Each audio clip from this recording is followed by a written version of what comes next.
الرحيم إن الحمد لله نحمده ونستعينه ونستغفره ونعوذ بالله من شرور أنفسنا ومن سيئات أعمالنا من يهده الله فلا مضل له ومن يضلل فلا هادي له وأشهد أن لا إله إلا الله وحده لا شريك له وأشهد أن محمدا عبده ورسوله صلوات الله وسلام ربي عليه وعلى آله وأصحابه والتابعين لهم بإحسان إلى يوم الدين. أما بعد فإن أحسن الحديث كتاب الله وخير الهدي هدي محمد صلى الله عليه وسلم وشر الأمور محدثاتها وكل محدثة بدعة وكل بدعة ضلالة وكل ضلالة في النار. معشر المسلمين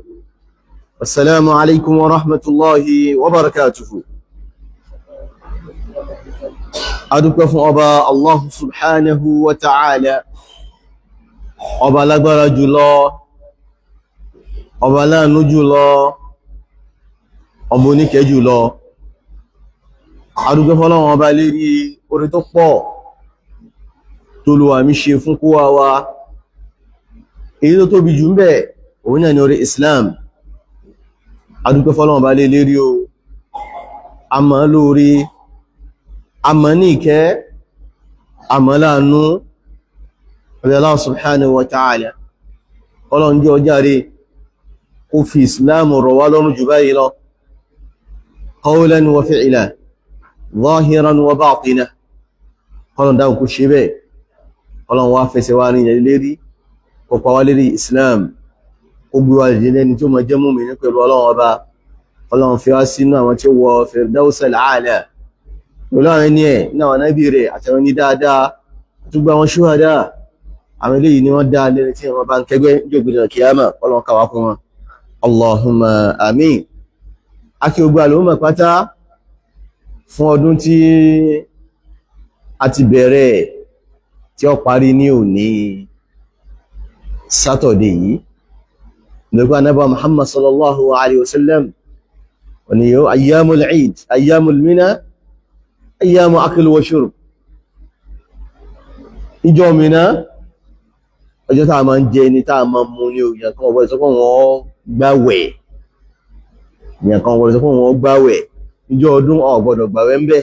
Ìjọ kejì ọdún ò gbọdọ̀ gbàwẹ̀ ń bẹ̀. Ìjọ kẹta ọdún ò gbọdọ̀ gbàwẹ̀ ń bẹ̀. Ìjọ kẹrin ọdún ò gbọdọ̀ gba àwẹ̀ ń bẹ̀. Ló jẹ́ pé òní ni 13 of kíní Zulhijjah, òní ni ọdún ọparí yanyan. Ẹ bá fẹ́ pa ẹran léyá, ọ lè pàtí tí ó fi wọ̀. Tóun bá ti wọ̀ lónìí, ó ti bọ́nù. Ọlọ́run já di ọdún míì. Lẹ́yìn ìgbà náà, pẹ̀lú kò ní jẹ́ 13, àwọn tá máa ń gba àwẹ̀ oṣù ojú ọ̀run 13, 14, 15, 13 oṣù eléyìí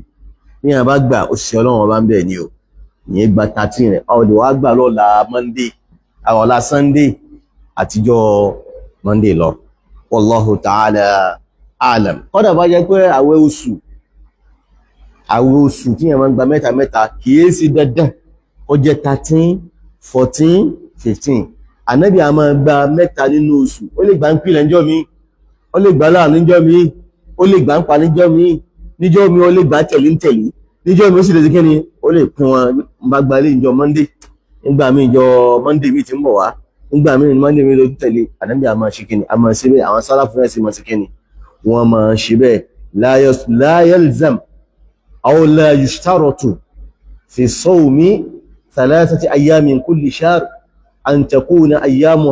ayyamuhu mutatabi'a. Kìí ṣe májẹ̀mú ó jẹ́ pé àwẹ̀ oṣù ká máa gba mẹ́ta mẹ́ta ní oṣù kó sí kí ni kó tẹ̀tẹ̀ léra wọn, kìí ṣe májẹ̀mú.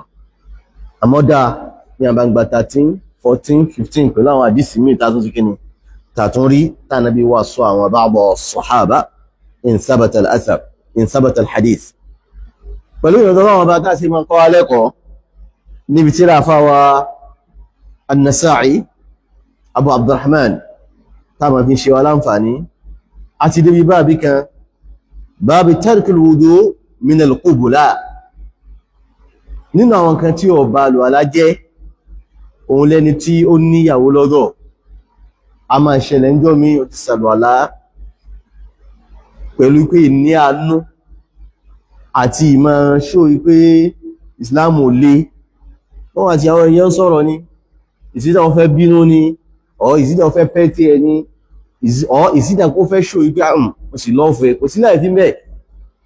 lẹ́yìn tó ti ṣàlùwàlá kó sí kíni ó kìsì ìyàwó rẹ̀ ló di wọn ìgbà tí kan ọba ti jáde lára rẹ̀ ìyàwó la pé o àṣọ ẹlòmíì o ìyàwó lè kìsì ọkọ ẹ̀ ọkọ lè sí kíni ó lè kìsì ìyàwó ẹ̀ kọ́dà tá bá ti ṣàlùwàlá tí kan ọba jáde ní ara wọn tí kan bá ti wá jáde wọ́n lọ sí kíni wọ́n lọ tún àlùwàlá ṣe ni wọ́n fọ́n tó bá jáde nù wọ́n tún wá sí kíni wọ́n tún àlùwàlá ṣe níta wá sọ ìyá àsọ lásán ẹ̀rí ẹ̀ ń bẹ látọ̀dọ̀ anábà Muhammad sallallahu alaihi wasallam tó yìn ọ́dọ̀ anábì a ní pé akhbarana Muhammad ibn Musanna afá Muhammad ọmọ Musanna náà afá aládìsí ni Imam Bukhari gbà jáde Imam Muslim gbà jáde Imam Tirmidhi Imam Nasā'ī Ibn Majah wọ́n gbà jáde àwọn ashabu kutub àti Abu Dawud gbọ́n gbà jáde látọ̀dọ̀ afá yìí an Yahya ibn Sa'id gẹ́bẹ̀ látọ̀dọ̀ Yahya ọmọ Sa'id bẹ́ẹ̀ náà àwọn ashabu kutubu síta náà gbà jáde látọ̀dọ̀ ẹ̀ an Sufyan bin Sa'id an Sufyan lókè àmọ́ Sufyan bin Sa'id al-Thawri ni wọ́n ní pé akhbarani Abu Rawq wọ́n ní Abu Rawq sọ báyìí fún àwọn orúkọ Abu Rawq Atiyatu bin Harith Atiyatu bin al-Harith al-Hamadani sọ tí àfáàyẹn mọ̀ tafsiru dáadáa àmọ́ o sọ̀dúkù ní kìí ṣe síkọ̀ tàbá ní pé síkọ̀ nìyàn brain ẹ̀ pé síbẹ̀ bí èdè tán tí máa ń sọ lẹ́yìngbà náà kìí ṣe tí máa ń parọ́ brain ẹ̀ sharp ẹgbọ́n mi kìí ṣe parọ́ àwọn tàbá gbé sọ̀dúkù nìyàn kìí parọ́ ìwà pálapàlẹ̀ níbà lọ́dọ̀ rẹ̀ àmọ́ ń jọ míì ma ń gbàgbé ọkọ rẹ̀ ma ń tó bá sọ níjọ́ mi ó lè takotẹ́lù mí ń tó bá sọ níjọ́ mi ó lè takotẹ́lù mí lẹ́lù mí tí bẹ̀rẹ̀ ìtẹ́ tó jù lọ ọ̀là ń pè ní kẹni saduq khafifu ad-dabt khafifu ad-dabt khafifu ad-dabt pé dọ́pùtù rẹ̀ kò mú tó òun náà máa òun náà ha o àmọ́ máa ń gbàgbé níjọ́ mi ọmọ bóò láti rán mọ̀ pé rọ́rí jẹ́ khafifu dabt ọ̀ inda sifatu khifatu dabt inda sifatu khifatu dabt ìyẹn ó máa mọ̀ tú wípé tí bá ń gbà níjọ́ mi ẹ̀bọ́n mi tí bá ti ń tako àwọn siqat nínú àgbà tí a fún wa mọ̀ khifatu madha ad-dabt ni ẹ̀ nínú ọ̀nà míì fẹ́mọ̀ fí mọ̀ ìpé rọ́wí inda khifatu dabt òun ni kó sọ̀rọ̀ nǹkanjọ́ kan nínú ọ̀nà gbàtọ́ fí mọ̀ ìpé rọ́wí ní kí ni khifatu dabt níjọ́ míì òun ni kó sọ̀rọ̀ kanjọ́ kan kọ́ gbàdé sí kanjọ́ kan nígbà yóò bá tó sọ yóò tó sọ́rọ̀ náà míì tó tó takora wọn bá ti bí ọ̀lọ́sọ báyìí wọ́n ló tún sọ nǹkan báyìí ní ọgbà tá a fi máa fi rọ́wí ní kíni khifatu dabt ni ẹ̀ kìí sòkòrọ̀ àmọ́ ìmọ̀ ń gbàgbé àbọ̀rọ̀ òkè àfáàní àmọ́ sọ̀dúkù ni kìí sí kíni kìí sí síkọ̀ an Ibrahim at-Taymi látọ̀dọ̀ afá Ibrahim at-Taymi orúkọ Ibrahim bin Yazid at-Taymi Abu Asma al-Kufi síkọ̀ ni ó kàn ní àrùn ó ní bí àrùn méjì àbí nǹkan méjì tí yẹn gbọdọ̀ be careful látàrẹ̀ ní máa ń sọ àdísì ìjọ mi àkọ́kọ́ mẹ́rin pé máa ń ṣe irsal ẹ̀kejì mẹ́rin máa ń ṣe kí ni máa ń ṣe tadlis kí là ń pè ní irsal òun ní pé yóò máa irsal nítumọ̀ yóò padà jáde bí àdísì ó ní ìtìláàkù mẹ́ta tàbí àdísù mursal lahu thalathatu itlaqat wọ́n máa ń lò lọ́nà mẹ́ta. Àkọ́kọ́ mẹ́ wọ́n máa ní hadith mursal, òun là hadith tó jẹ́ wípé tabi'i aw man duna tabi'i yarfa hadith ila nabi sallallahu alaihi wasallam, aw kan pe ma asnadahu tabi'i wa man dunahu ila nabi sallallahu alaihi wasallam.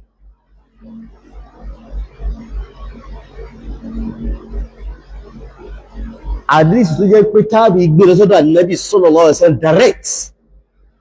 òun là ń pè ní mursal. Aw ma asqata fi tabi'iyyu sahabiyya, hadith tó gbé tabi'i gbé ànábì kó ó gbé sàhábé kó mẹ́ wọ́n fi tí sọ́dọ̀ ànábì sallallahu alaihi wasallam. For example, ká ní pé Hassan al-Basri ó ní pé ànábì sọ báyìí, a mọ̀ pé Hassan al-Basri kò bá ànábì ní ayé, àyàwó ànábì ló gbọ́dọ̀ wọn, ọgbọ́dọ̀ Ummu Salama, àwọn Maimuna náà àmọ́ wọ́n ń gbá dísì ọsọ́dọ̀ ànábì sallallahu alaihi wasallam direct, á ti mọ̀ ikú ti já kí ni gbọ́ ìyàkan náà sàábé. Irú àdísì yẹn là ń pè ní kíni mursal, ma rafa'ahu tabi'iyyun ila nabi sallallahu alaihi wasallam, aw ma asqata fi tabi'iyyu sahabiyya. Àdísì tó gbé tabi'i sí kíni ó gbé sàábé kú mẹ́ ni wọ́n ń dákọ̀ ànábì direct, òun là ń pè ní kíni mursal. Ìtumọ̀ kanu àwọn ní pé ní àti mọ̀ pé sàábé náà ló dákò mẹ́ níjọ́ mi, a sì mọ̀ pé àwọn sàábé olóòrò ní wọ́n, sàábé ò lè parọ́. Ìmọ̀ ń ṣẹlẹ̀ níjọ́ mi kí tábì yìí mọ́ gbọ́ ọ̀rọ̀ sàábé kó wọ́n ọ̀rọ̀ ta ní tábì ibi ẹgbẹ́ tiẹ̀, ẹ̀gbọ́n mi, àmọ́ tábì ẹgbẹ́ rẹ̀ tó gbọ́ yìí òun lè mọ́ parọ́. Nítorí náà àdísì yẹn ṣe kéré weak náà fi sọ pé àdísì mursal, àdísì mọ́ra da'if. Àdísì táà bá ti rí tábì kó dákọ̀ sàábé ń bẹ́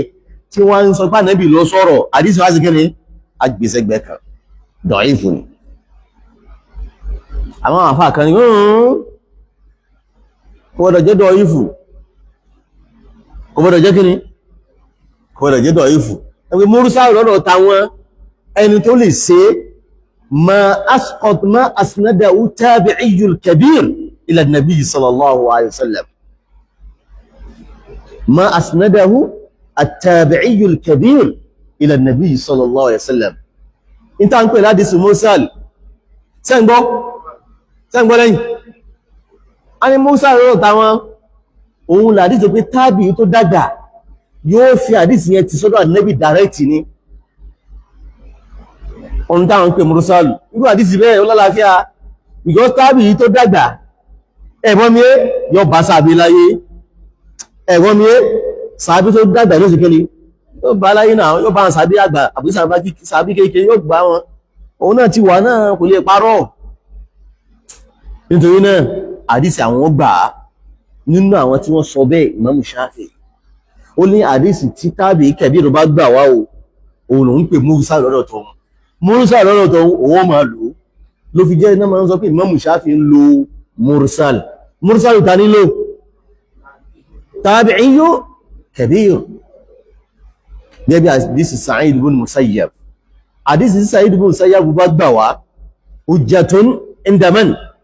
inda Shafi'i, òun ìdá padà. Ìtumọ̀ ẹlẹ́kejì nìyẹn. Ìtumọ̀ ẹlẹ́kẹta tá tún máa ń pè ní mursal, àti ní pé ìtumọ̀ alákọ̀ọ́kọ́ ma rafa'ahu tabi'iyyun ila nabi, tábìí tó wá lẹ́yìn ànábì ló gbé sọ́dọ̀ ànábì dàrẹ́tì, ìsídà ọjọ́ méke tábìí àbújágbàlagbà tábìí kí láàmà pé mursal. Ìtumọ̀ ẹlẹ́kejì wọ́n ní tábìí lọ́dọ̀ yẹn mursal lọ́dọ̀ táwọn ma asnadahu tabi'iyyun kabirun ila nabi sallallahu alaihi wasallam, àdíjẹ́ pé tábìí tó dàgbà òun ló sì kí ni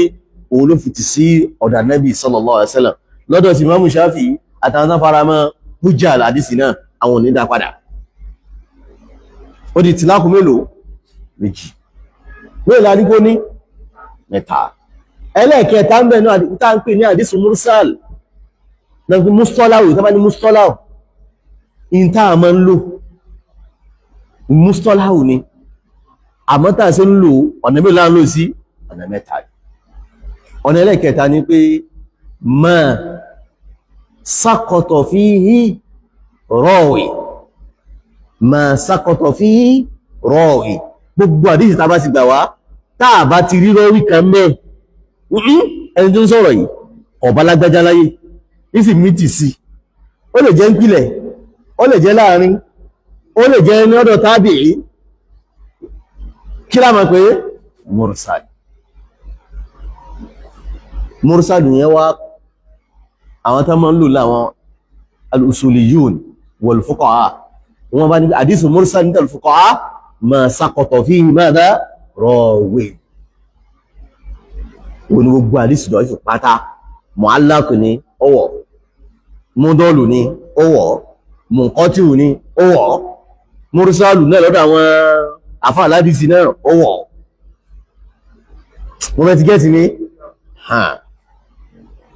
àwọn ní pé hadisi àfá Ibrahim Taymi iman ṣe irsal iná lọ́wọ́ ṣẹlẹ̀ sí hadisi sáà ń sọ yìí òun ló ṣẹlẹ̀ sí láwọn àfá àpọ̀ wọ́n fi gbàdísì yẹn wọlé amadi àni Aisha látọ̀ ìyàwó Aisha ọ̀báyà Aisha láyé ọ̀báyàwó Aisha láyé ìyí sọ pé látọ̀dọ̀ tá ní ọ̀báyàwó Aisha láyé àbí kò tẹ̀ pàdé ìyàwó Aisha ìsìn fún àdísì tí sí ó ti jáyàn kan bọ́ lójú àdísì tó bá gbà wá agbọ́dọ̀ sí kíní agbọ́dọ̀ gbòdì káàbù pẹ̀lẹ̀ níta ń pè ní ìrìsàlù yẹn nínú nǹkan táfàyẹ tó kó sí ìkẹlẹ̀ kejì kíní tedilis àfáà yìí máa ń ṣe tedilis yóò fún yàn lórúkọ tí yìí jẹ́ yóò pàkéjì oúnjẹ yóò fún lórúkọ mi wọ́n máa ń ṣe nítorí pé kẹba lè rí pé ọgbà àdísà lọ́dọ̀ yẹn ńlá táàmà rí yóò jọ yín lójú ó fẹ́ jẹ́ nìyẹn tóbi lójú yín ó wà sọ lórúkọ mi orúkọ tí ń jẹ́ náà ní o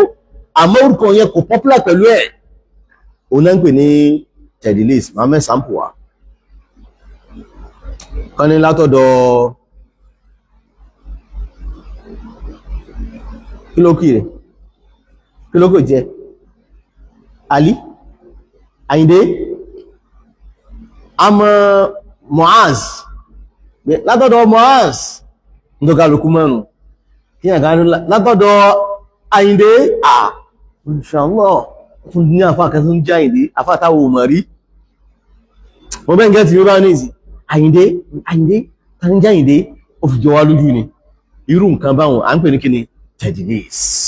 orúkọ tó popular pẹ̀lú ẹ̀lọ́ ẹkú sí kíni ó sọ fún wa ìmọ̀ ẹ̀sàmpù mi wà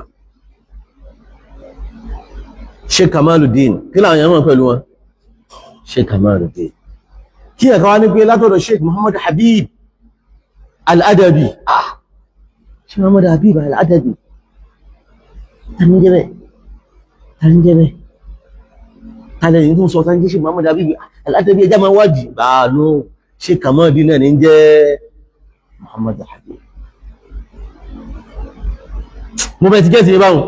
in tá ń pè ní kínú tá ń pè ní tedilis fi ṣíyókù ní ẹ̀ ìyẹn máa ń ṣe ń jọ mi láti kó fi jọ àwọn èèyàn lójú ìsì máa ń ṣe ń jọ mi láti kọ́ fò kùrọ́ ẹ̀gbọ́n mi ó ń káàkiri lábọ́yẹ̀ kùrọ́ ni ọmọ sí àdísì wọ́n dà padà yíwa látọ̀dọ̀ Abu kìíní kan Abu Izza Abu Izza ló gbà wọ́tọ̀ Abu Izza ẹjá máa wádìí ẹjá gbàdí ìsìnwá Abu Izza lọ́dákọ̀ yóò jẹ́ sí kọ́ ni ó jẹ́ pé ta ló ń tọ̀hún olórúkọ míì tó popular pẹ̀lú ẹ̀ tó jẹ́ kí ni òpùrọ́ irú àfáà yìí fọ́ọ̀lù sí méjì yẹn ìmọ̀ ń ṣe irsal ìsì máa ń ṣe kí ni tedilis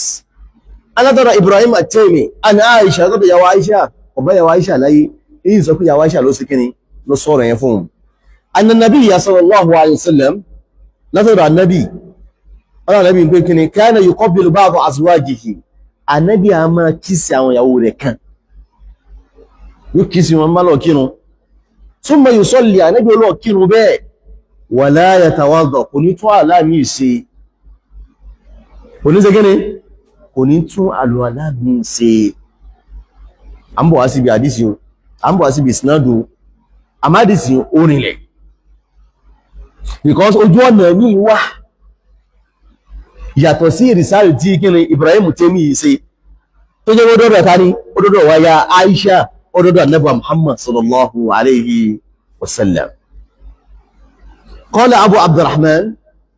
Abdurrahman sọ báyìí Nasa'i náà nìyẹn laysa fi hadha al-bab hadith ahsan min hadha al-hadith ó ní kò sáàdì tó lálàáfíà ju àdísì yìí lọ àdísì mi mẹ́ tó lálàáfíà jùlọ wa in kana mursala kọ́nà jẹ́ bá àdísì tá a sọ yìí àdísì kíni nítorí pé kíta ní Ibrahim Taymi ò sí kíni ọba wa qad rawa hadha al-hadith Amash ti gbàdísì mi wá Sulaiman bin Mahran an Habib bin Abi Thabit síkọ̀ni an Urwa síkọ̀ni an Aisha tó yàwó Aisha àdísì yẹn lálàáfíà náà àdísì yẹn lálàáfíà èyí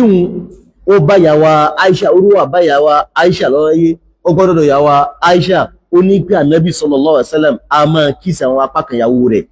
tó ti sàrọ̀lá kò ní tún àláàmì ìsìn yóò sì lọ kírun bẹ́ẹ̀ àdísì lálàáfíà ni àmọ́ àwọn ẹ̀kan fẹ́ dáútà àdísì yẹn gbẹ́ ọ̀rún in tó fi mú Ibrahim Taymi tó jẹ́ síkọ̀ tí ó lè sọ pé ọ̀dọ̀ báyìí lòun ti gbọ́ wá definitely Habibu kò lágbára tó Ibrahim ẹni tó gbá tọ́dọ̀ rẹ̀ Urwa yẹn àwọn ọmọ Majhulu ní àá Urwa búrú Zubairu ní irọ́ Urwa tún Muzani ní àbí Muzaini Urwa Muzaini àwọn Muzani sí rẹ̀ kí ni dọ̀ífù ní nítorí náà lísì dọ̀ífù ní ọwá fún wọn lísì pé Abu Dawud gbà wá Ibn Majah náà gbà dísì yẹn wá àwọn dárúkọ Urwa gẹ́gẹ́ wọn ni Urwa tó bóń kéré sọ bẹ́ẹ̀ nítorí náà dísì yẹn sí kíni ọ̀nà láàfíà eléyìí ni Sheikh Ahmad Shakir lọ Abu Ashbal Ustaz Ahmad Shakir nínú àwọn afá aládìsí ni ẹ̀bọ́n mi gbogbo àwọn 1890 àbí 90 kìnnìkan wọ́n lò Sheikh Ahmad Shakir Abu Ashbal àti Sheikh Albani àti Sheikh wa Abdul Muhsin Abad aládìsí gẹ́ni ọlọ́láàfíà àti Sheikh Adam Etobi gbogbo wọn sí kíni aládìsí yẹn lọ́láàfíà ẹ̀bọ́n mi àni Aisha àníyàwó Aisha ló sọ bẹ́ẹ̀ Ànábì a máa kíìsì apá kan nínú ìyàwó rẹ̀ tẹ́yùn sì jẹ́ nìyẹn that is tọ́kọ bá kíìsì ìyàwó rẹ̀ tí kan bá ti jáde lára ó lè sí kíni ó lè lọ sí àlùwàlá wallahu ta'ala a'lam. Naam, babul wudu mimma ghayyaratna ìmọ̀ sàlùwàlá níbi oúnjẹ tán bá ti ṣe ẹ̀wọ́n mi ìmọ̀ sàlùwàlá níbi kíni oúnjẹ tán bá ti ṣe tí yàn bá jẹ oúnjẹ tán ṣe nípìlẹ̀ Ìsìláàmù yóò lọ sí kíni yóò lọ sàlùwàlá nípìlẹ̀ Ìsìláàmù ni o nípìlẹ̀ Ìsìláàmù nígbàtí Ìsìláàmù ọkọ̀ bẹ̀rẹ̀ tí wọ́n dé Mádínà ọdún alákọ̀ọ́kọ́ ọdún ẹlẹ́ẹ̀kejì ọdún kẹta ọdún kẹrin oúnjẹ tí yàn bá ti jẹ oúnjẹ báyìí oúnjẹ tí wọ́n fi náà sè yóò lọ sí kíni yóò lọ sàlùwàlá àmọ́ ń gbà tó padà yá wọ́n ṣe kíni wọ́n stop ẹ̀ irú nǹkan báhùn kí là máa ń pè ní tó bá mọ̀ ìdájọ́ tó ti wà tẹ́lẹ̀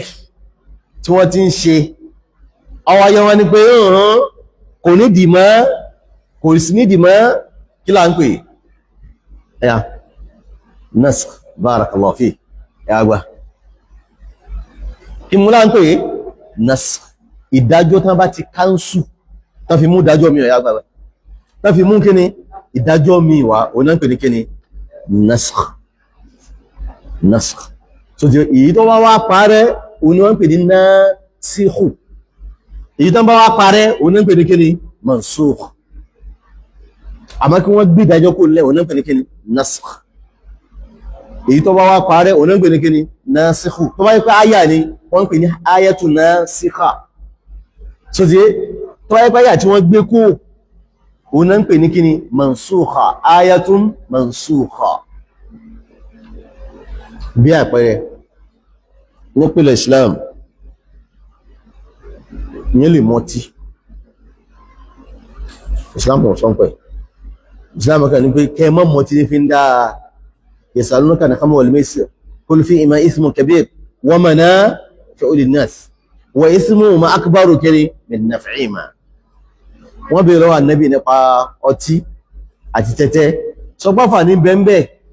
àmọ́ àbúrú bẹ̀ ó tóbi kíni lọ ó ń láàkáyò tí mẹ́bí kò sí kíni àmọ́ ọ̀tọ́ ọ̀bá ní láàkáyì ó lè mọ́ mú ǹso ma parẹ́ ìdájọ́ tí Islam kan gbé wá ní pọ̀tínù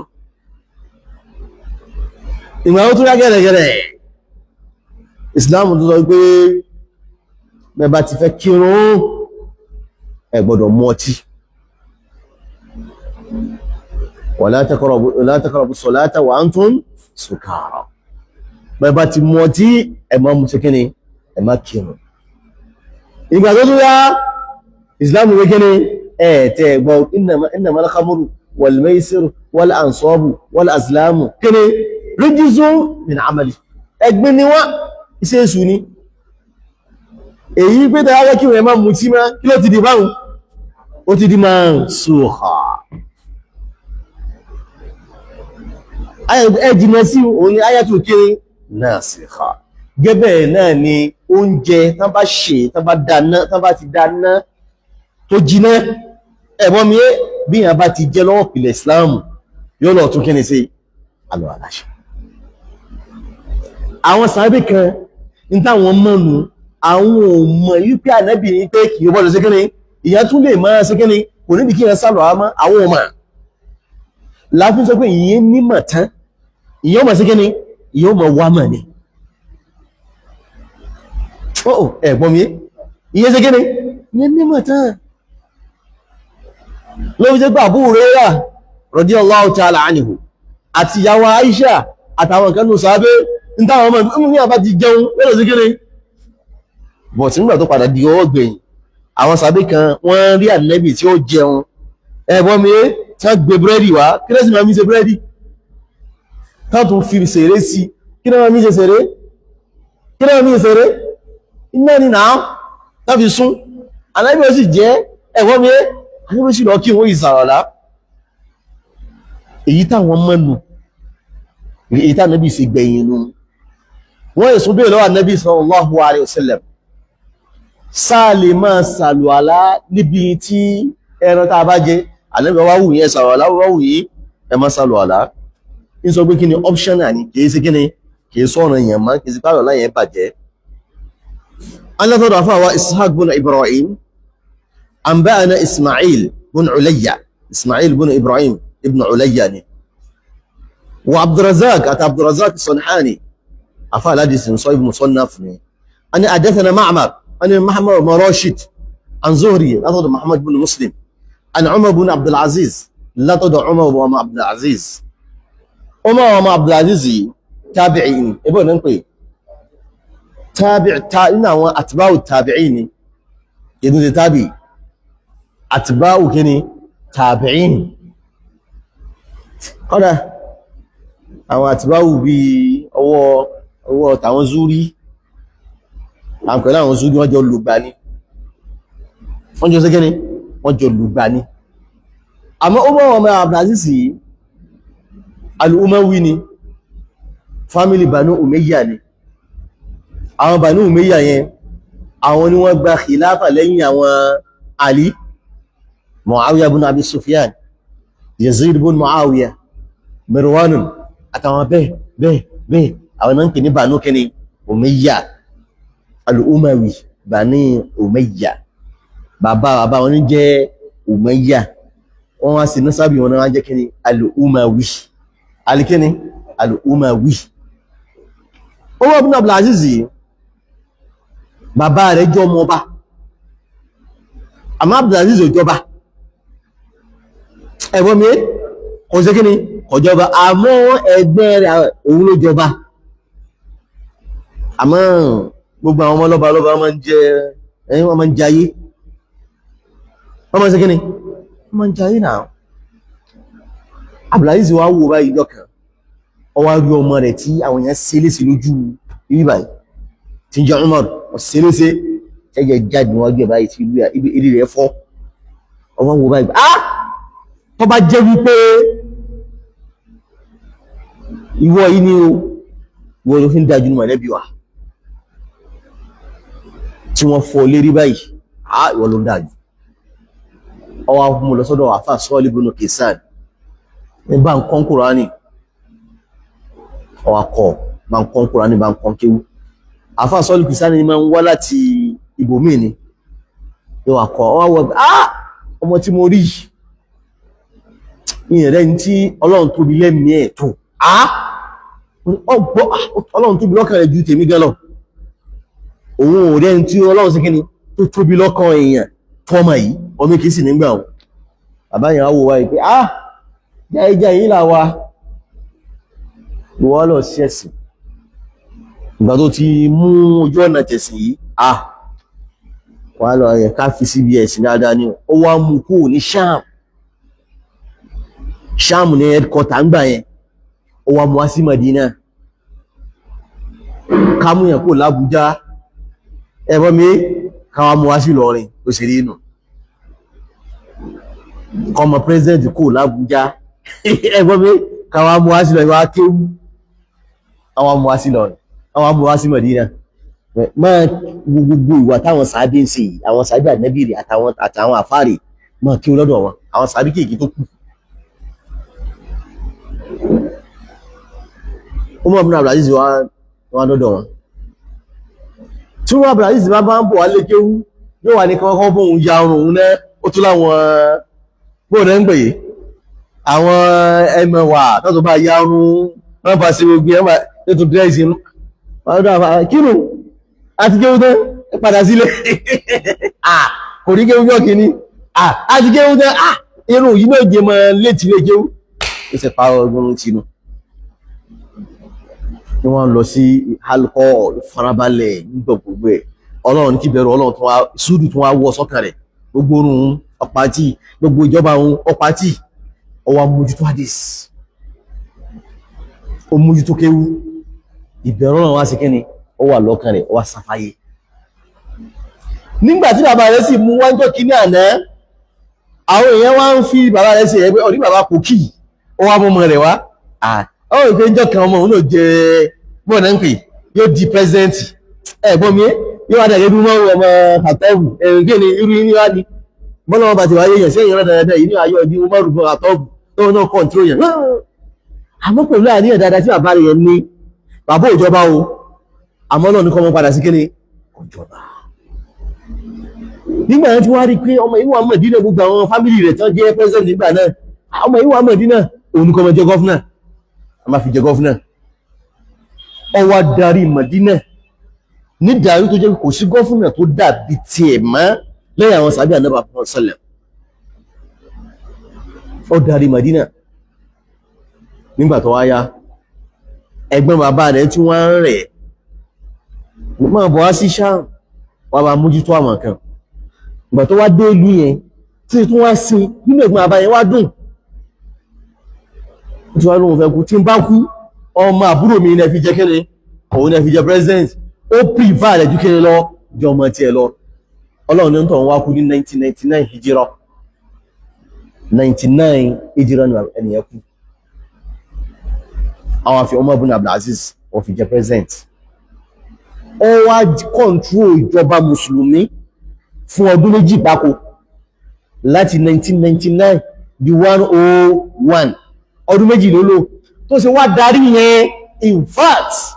wọ́n rẹ̀ ní tí ó gba sàárà, wọ́n rẹ̀ ní tí ó gba sàárà àbí sàká gbá sàká ìnídìí àwọn rẹ̀ ní tí ó gba sàká ààrẹ ní táàfún sàárà níbi tí kí ni dídí yẹn tó láwọn àfáà kan fi máa ń pè ní huwa mina khulafa'ir rashidin. ó wà nínú àwọn àrólé ànábì tó sókè ní afinimọ̀nà dáadáa. àmọ́ mistake ni ká ní pé huwa khamisu khulafa'ir rashidin, ká ní pé òun ẹlẹ́ẹ̀karùn-ún khulafa òkè ní mistake ni. kí ló fi jẹ́ mistake? kí ló fi jẹ́ mistake? tàbí tá bá pe Muawiya bá pe mo ti sọ yes níbi wa mo ti sọ nítorí Muawiya òun lẹ́wà lẹ́yìn Àlí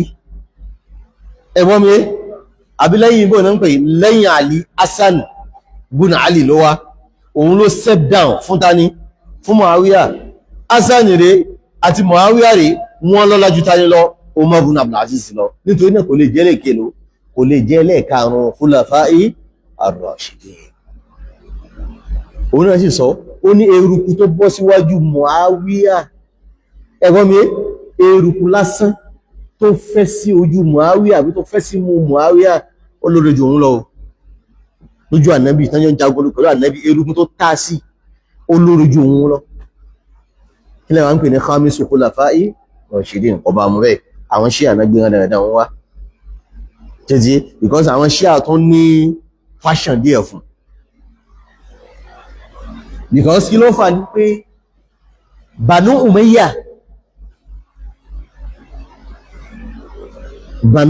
Umayya àwọn rí wípé àwọn ìjọ Àlí àwọn ìrìnàjò àwọn bẹ̀rù ìjọba wọn tọ́bá ti wá bọ́ sí di khalifa tọ́bá ti bọ́ sí di mímbàrí tẹ́gbà wá kan sí gbé wá ní in sabata al-athar àwọn nǹkan ní wọ́n máa ń ṣépè fáwọn tani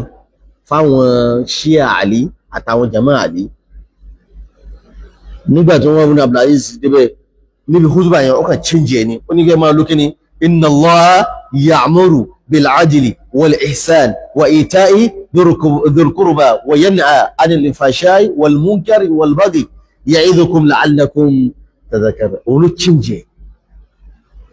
ló jẹ́ gbogbo àwọn bá ń ṣe khutbah náà bàbá àgbàlagbà ohun àbẹ́lòmí wọ́n mọ̀ sí lájẹ́ parí khutbah dáńsọ kí ni inna Allaha ya'muru bil adli wal ihsan into more than can replace ẹni ẹ nígbà tó di kíni khalifa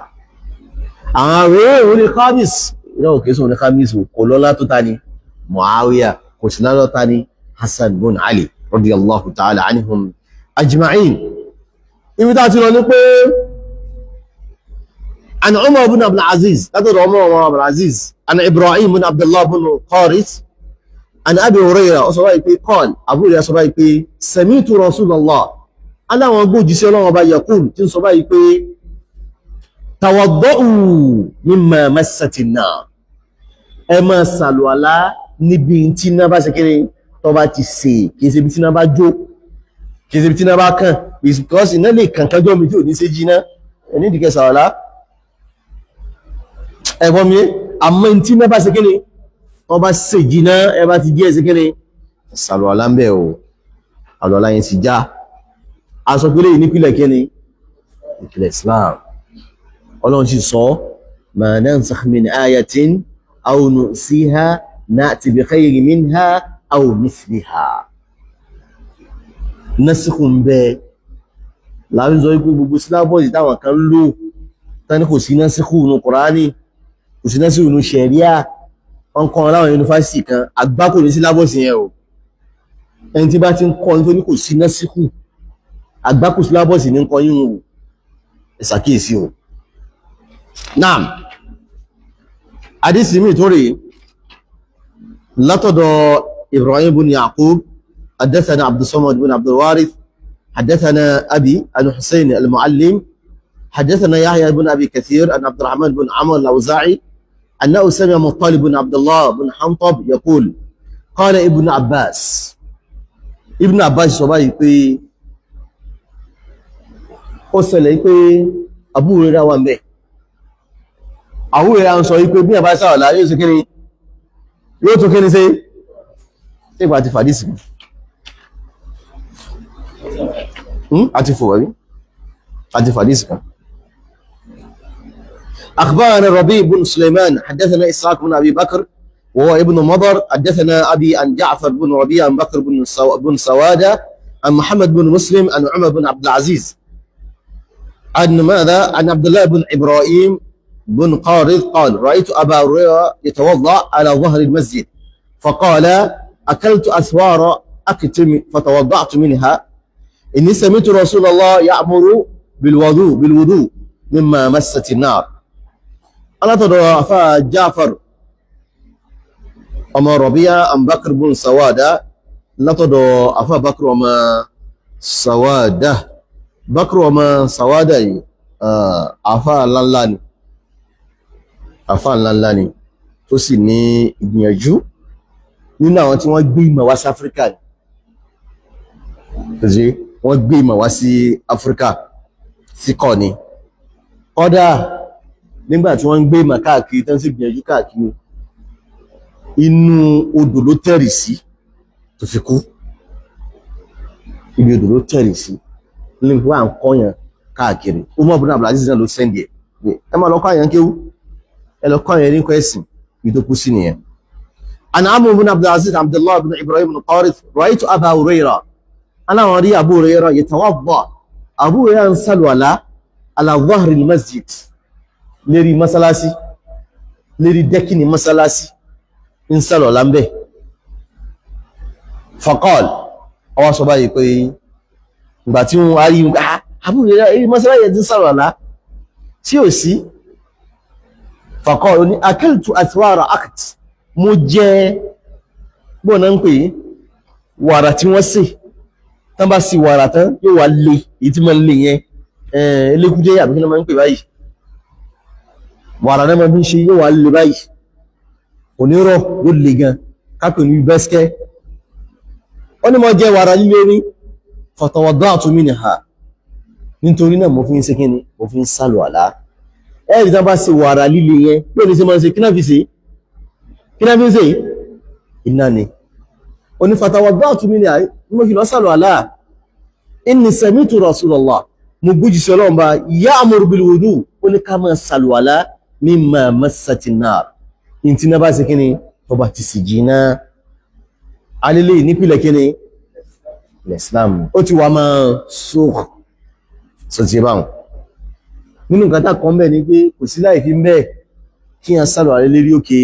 mọ́sálásí. Kódà kò sí láì fi ń bẹ́ẹ̀ kí yàn sàlùwàlá nínú mọ́sálásí náà tó mi ọba ti ní disturb àwọn tí wọ́n ń kírun ní mọ́sálásí. Mọ́sálásí tó pé eruku níbẹ̀. Ẹ̀fọ́ mi, mọ́sálásí tó pé kí ni? Ní eruku ní. Bẹ́ẹ̀ bá sàlùwàlá mẹ́ sóbi ní disturb àwọn. Ní disturb.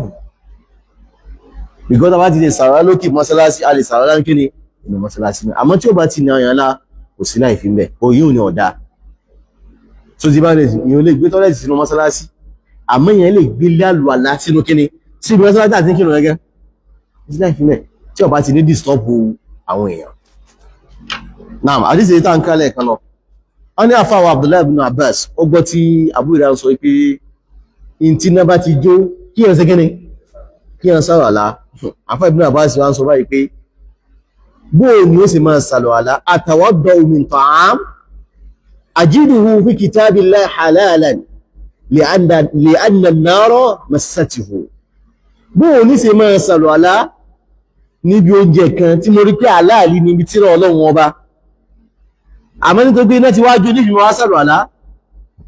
bóò ní sì máa sàlùwàlá ń bẹ́ẹ̀. Ọlọ́ àfáà Abdullahi ibn Abbas ń sọ bẹ́ẹ̀. Abu Hurairah sọ báyìí pé fàjámà Abu Hurairah asọ, Abu Hurairah kọ́ àwọn òkúta ńlẹ̀. Faqala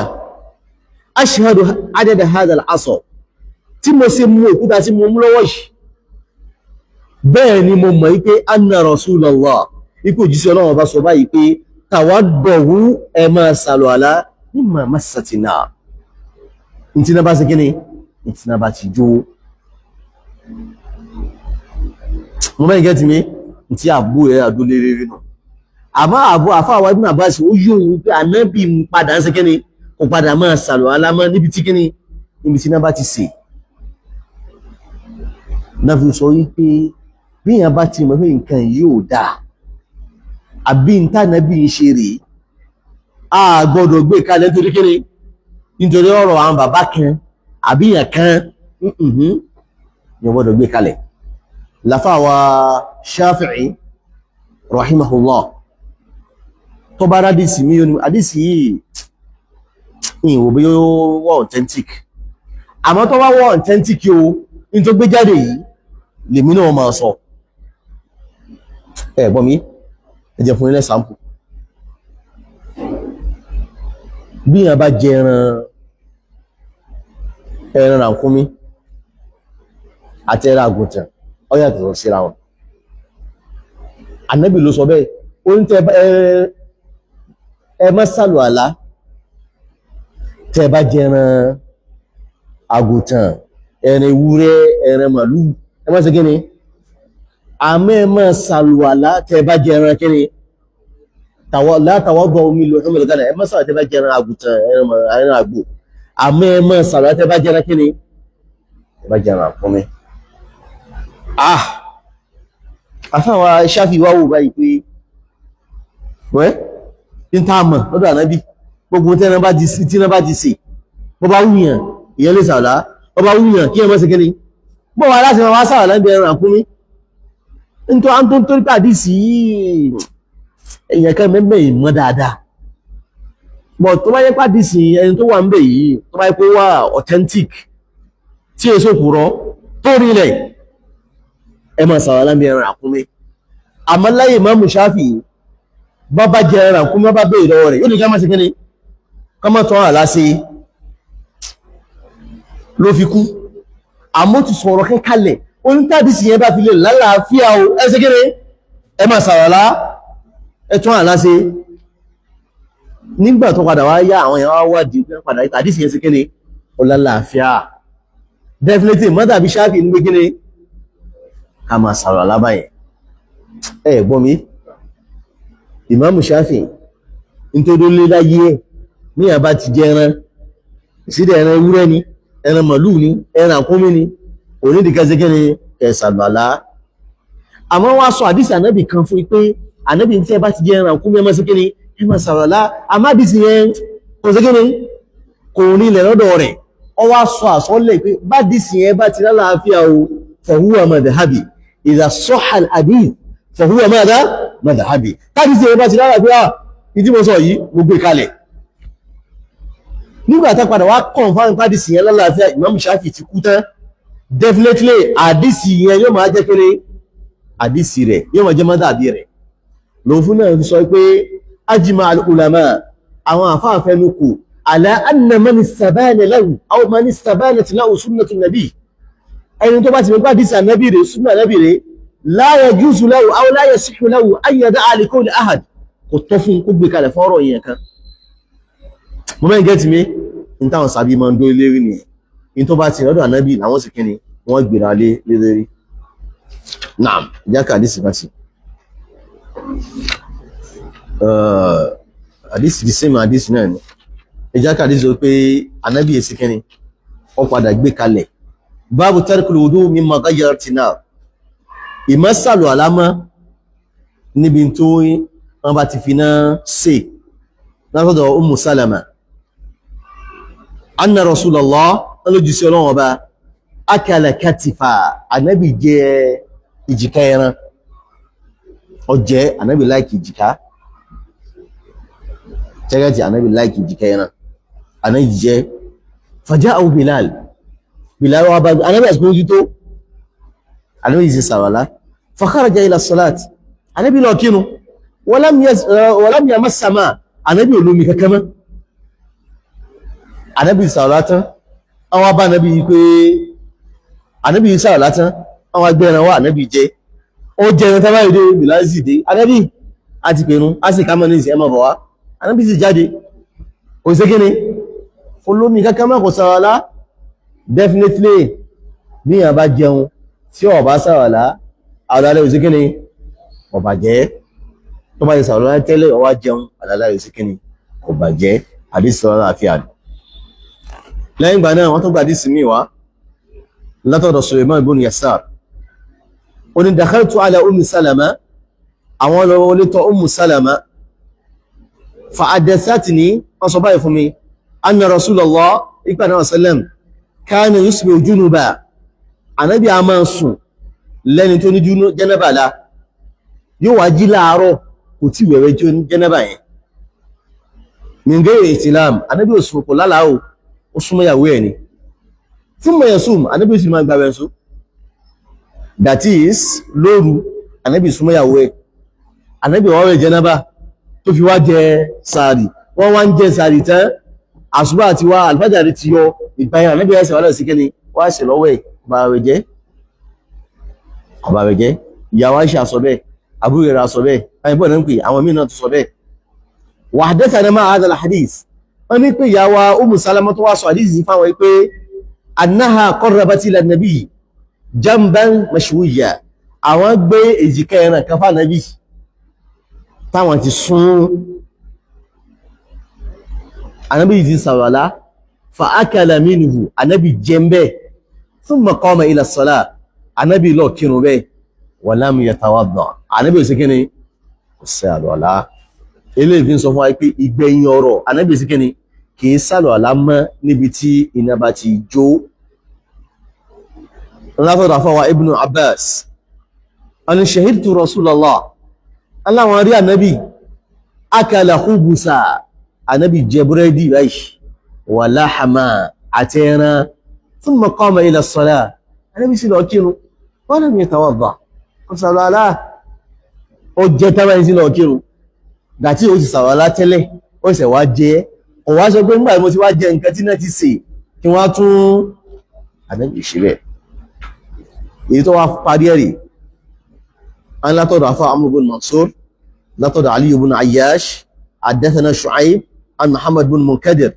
an sami'tu Jabir ibn Abdullah aláwọn gbọ́ Jabir ọmọ Abdullah sàábí Ànábì ni sallallahu alayhi wa sallam qala ọsọ báyìí pé kana akhir al-amrayn ìgbẹ̀yìn ọ̀rọ̀ the last view Ànábì min Rasulillah látọ̀dọ̀ Ànábì tarkul wudu Ànábì máa ń gbé kò ní sàlọ̀ lámọ́ mimma massati nar ní tán bá ti fi iná sí kíni tán bá ti fi ṣe o ní last ọ̀rọ̀ that is bí a bá jẹun oyè lọ́kì rẹ̀ láìsí kíni ẹlẹ́mọ̀ sí àlùwàlá àmúdá púpọ̀ jù kí wọ́n sí kíni kí wọ́n yọ nùnù báwọn wá jẹun wọ́n bá tó wá lọ jẹ ẹran lójú ilé ìrùn kínú àwọn fàṣà onípẹ̀ tó bá jẹ́ wípé ní tí ọ̀pọ̀ ni kò sí láì fi mẹ́ tí ò lè disturb ètò ìtùnú máa lọ ẹnu àwọn ẹgbẹ́ ìtò tó máa ń jẹ ó ti ń jẹun lé ìrùn nù eléyìí máa ń ṣẹlẹ̀ nígbà tí yàn bá gbààwẹ̀ ẹnu Ramadan tí yàn sínú mọ́sálásí tí wọ́n gbé támùrù wá ẹ wá jẹ támùrù tán sórí ìkẹ́ tó lẹ̀ sí ẹnu mo bá lè sin ẹnu nù ó dà àwọn ọba jẹ támùrù dáadáa ó máa rí tèsì díẹ̀ díẹ̀ lẹ́nu ọba àrùn rẹ jẹ́ wallahu ta'ala a'lam ká parí báyìí kákárí ọbúkà dísìkà àtàwọn ti parí báyìí tí question máa ń bẹ bismillah any question? Any question?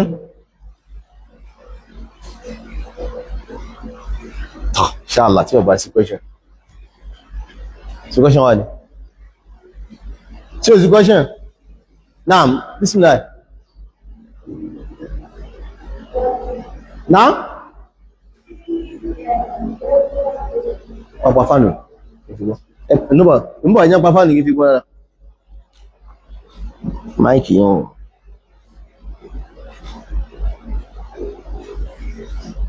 Naam. Tí yàn bá yàn wà ní léyìí dúró. Naam.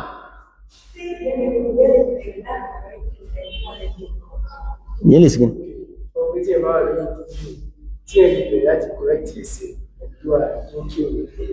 Yẹn wà léyìí dúró àbí?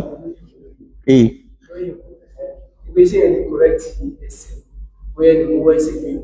Yẹn lè correct kò sí life. Yẹn lè correct ẹ̀. Lẹ́gbẹ̀ẹ́ yẹn náà ló sì wà bí. Yẹn sì jọ ń kírun náà ni. Kò sí life ń bẹ. Kò sí life ń bẹ. Nítorí pé harakatun basitọ̀ nìyẹn kì í sí nǹkan tó pẹ́ ìyẹn gbẹ́sẹ̀ rẹ̀ dáadáa. So ti àwọn sàbí máa ń correct àwọn ẹlòmíì tí wọ́n bá wà lẹ́gbẹ̀ẹ́ wọn. Ànábì gan náà sí ẹni tó wà lápá bọ̀ náà ń pè tó wà lápò sí ànábì fà wá sí kíni. Wọ́n fà wá sápọ̀ ọ̀tún rẹ̀ sallallahu alayhi wa sallam. Abdullahi ibn Mas'ud ìsìn kínú pẹ̀lú yàn kan ìgbà tí yàn kan jọyìn rẹ̀ sẹ́gẹ́jẹ̀ rẹ̀ nìsìn ó mọ́ àmì èjì ó mọ́ wọn ó sì tì wọ́n sẹ́yìn ẹ̀bọ́ sẹ́yìn kí ni máa ṣe kí ni kí ni máa wà níwájú àti imam wallahu ta'ala a'lam sọ́tí naam.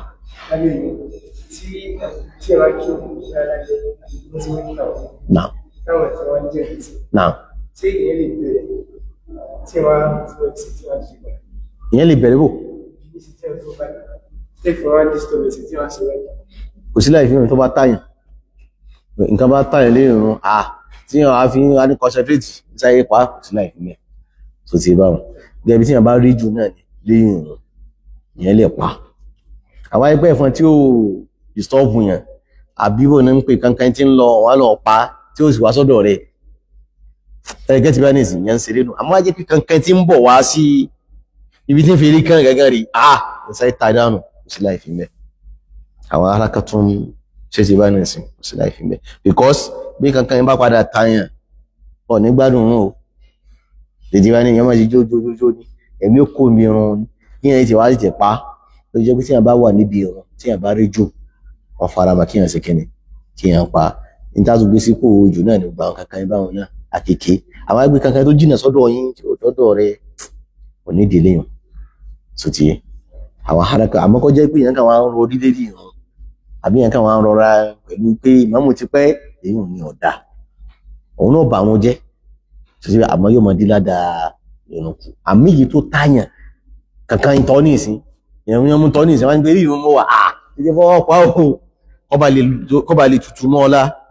wà ilẹ̀ ọkàn rí ó mọ̀ wá pé inú mo sì wà kí ni sí tàbí dáadáa báyìí kí ni mo ti kírun tán àwọn bá ti fọwọ́ pa ó ti ṣe kí ni ó gbẹ̀mí kú mẹ́ Islam ò lè tó báyìí Allahu ta'ala alam now this is the question oh inshallah now bismillah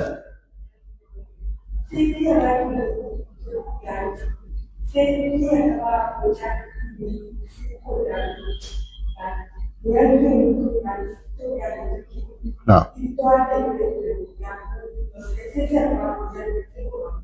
Ntí kẹ́tù pẹ́. Ìyẹn wà níbi. Now.